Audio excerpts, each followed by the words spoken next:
年未有的大骗子，不晓得是不是打也不。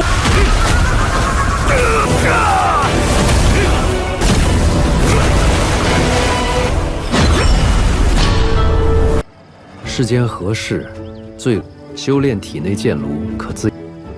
对你来说，是修行。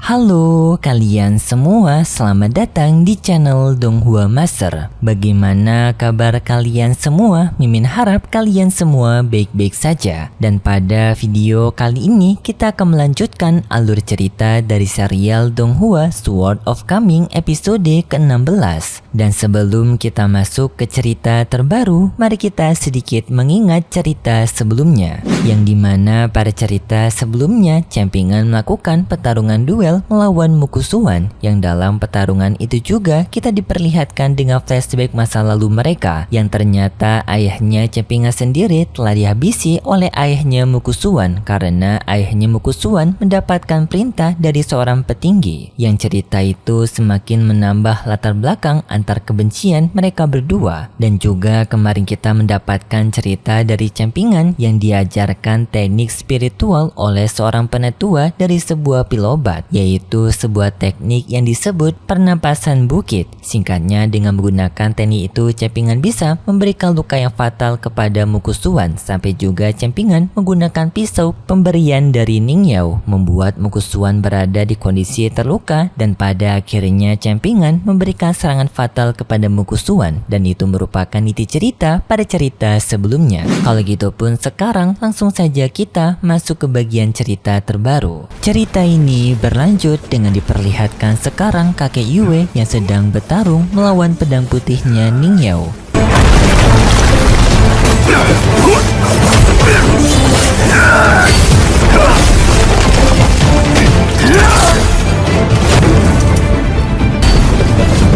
Pedang putih Ningyao ini sendiri merupakan pedang spiritual yang dapat bergerak sendiri walaupun tidak dikendalikan oleh Ningyao. Jadi di sini tampak kakek Yue seperti sedang bertarung melawan hantu, yang walaupun pedang spiritual ini hanya satu tetapi mampu untuk membuat kakek Yue kerepotan, sampai mengepung kakek Yue dengan teknik pedang spiritual bayangan, membuat kakek Yue semakin tidak bisa pergi kemana-mana untuk mengejar Ningyao dan juga Campingan. Sedangkan di tempat lain kita diperlihatkan dengan Song Jingxi sekarang bersama si bocah laknat yaitu Taozi, yang di sini tampak Taozi sangat gembira karena ia telah mendapatkan hadiah dari Song Jingxi merupakan sebuah labu, yang dimana labu ini merupakan harta spiritual karena labu ini dapat menyimpan pedang terbang dengan jumlah yang sangat banyak, yang akan memiliki pelindungan besar jika seseorang memiliki harta dari labu ini. Yang di sini Taozi juga bercerita kalau banyak dari rekan keluarganya yang juga telah memiliki harta labu ini, dan sekarang dirinya telah memiliki juga, membuat Taozi semakin gembira. Dan di sini Taozi merindukan kepergian dari kakek Yue. Ia berharap kakek Yue dapat segera kembali dan menemui dirinya. Dan setelah itu pun Taozi melepaskan peliharaan burungnya untuk memberikan pesan kepada kakek Yue untuk segera kembali. Kemudian pun kita berpindah ke tempat dari kakek Yue, yang sekarang kakek Yue berhadapan dengan Tuan Chi. Yang di sini Tuan Chi kembali mengeluarkan kekuatannya menghentikan waktu dan memanggil pedang terbangnya Ningyao. Dan di sini kalau kalian ingat, sebenarnya pedang terbang ini memiliki kekuatan spiritual untuk terbang sendiri, itu sebenarnya karena pemberian kekuatan dari Tuan Chi. Jadi di sini pedang terbangnya Ningyao telah menganggap Tuan Chi sebagai tuannya juga. Lalu pun Tuan Chi menyuruh kepada pedang spiritual Ningyao untuk kembali ke tempat Ningyao membantu Ningyao. Pedang spiritual itu menuruti perkataan Tuan Chi, ia pun dengan segera pergi ke tempatnya Ningyao. Di sini kakek Yue sadar kalau Tuan Chi merupakan orang yang telah memberikan teknik pedang terbang kepada pedangnya Ningyao. Hal ini membuat kakek Yue marah karena teknik pedang terbang sendiri merupakan teknik yang diinginkan oleh Gunung Zhengyang, malah diberikan begitu saja kepada orang lain.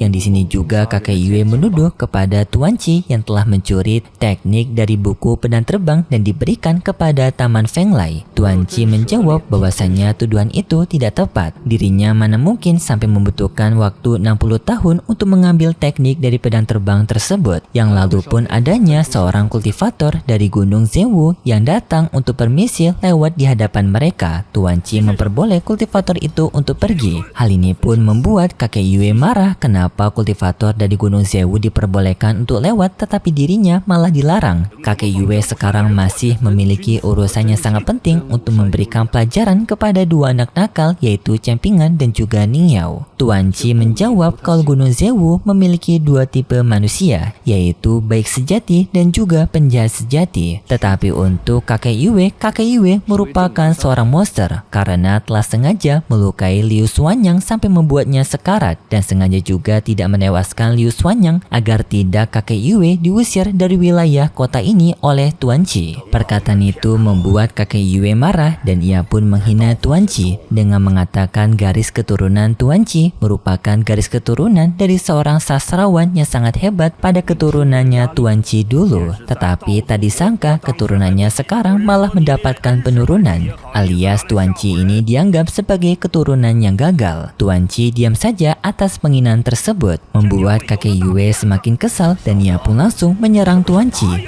不晓得是不是打也不。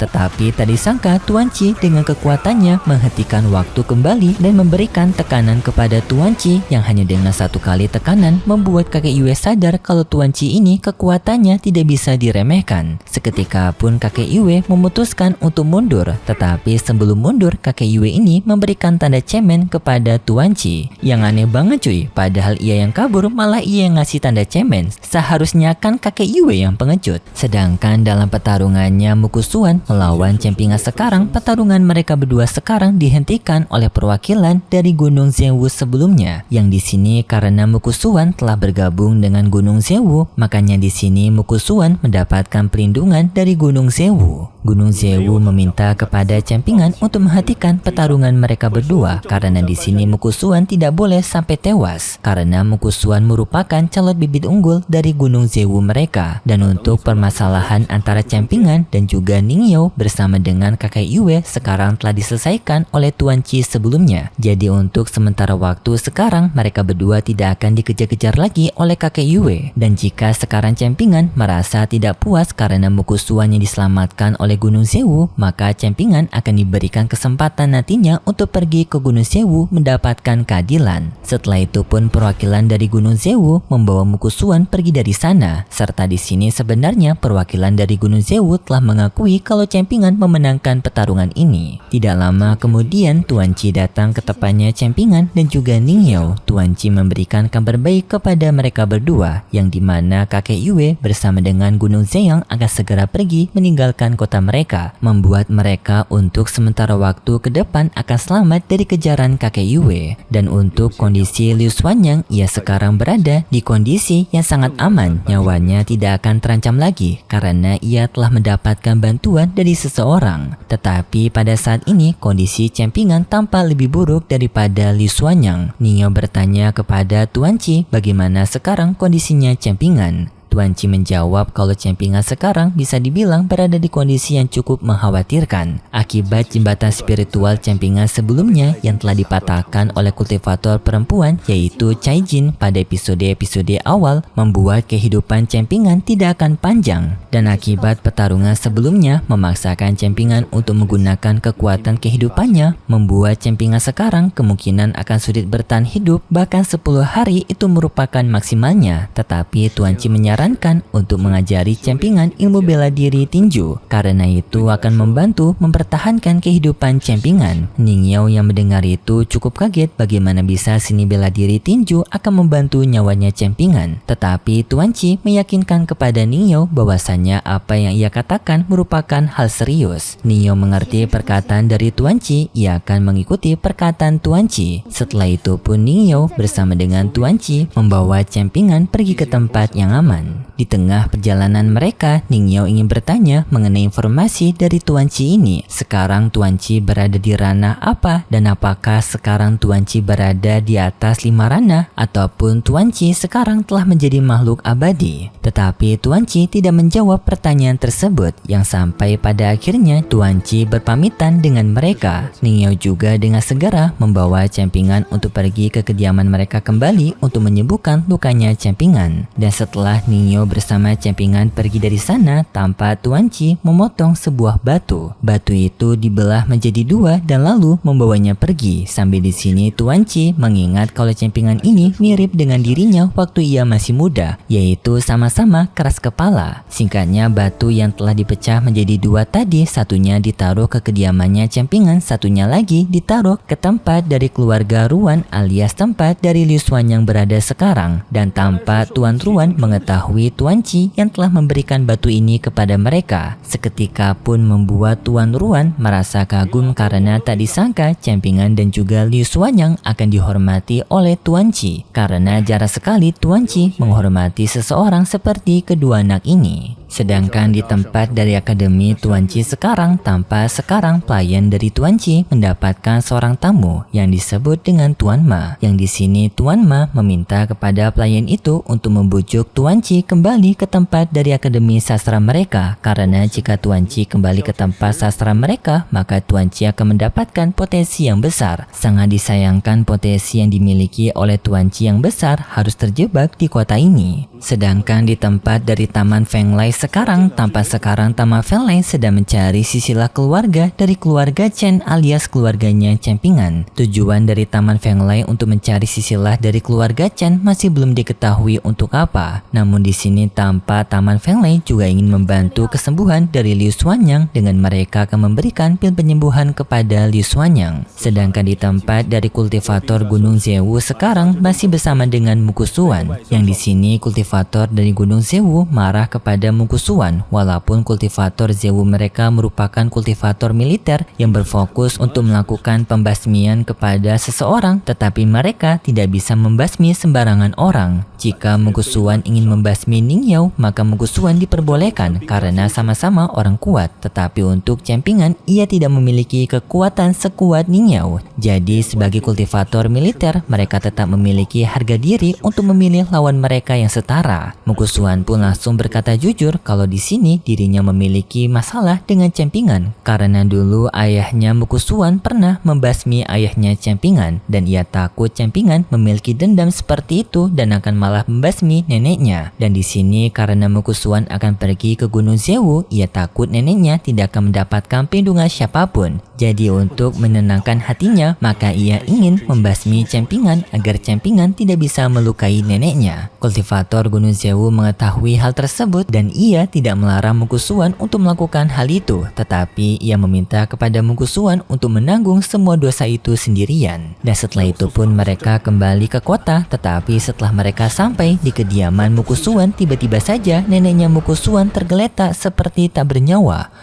Apakah ini merupakan perbuatan Campingan? Masih belum tahu cuy. Kita lihat saja untuk episode selanjutnya di minggu depan besok. Kalau gitu pun terima kasih buat kalian semua yang sudah menonton video ini sampai akhir. Jika kalian suka dengan video kali ini, bisa beri like serta subscribe dan sampai jumpa di video selanjutnya. See ya!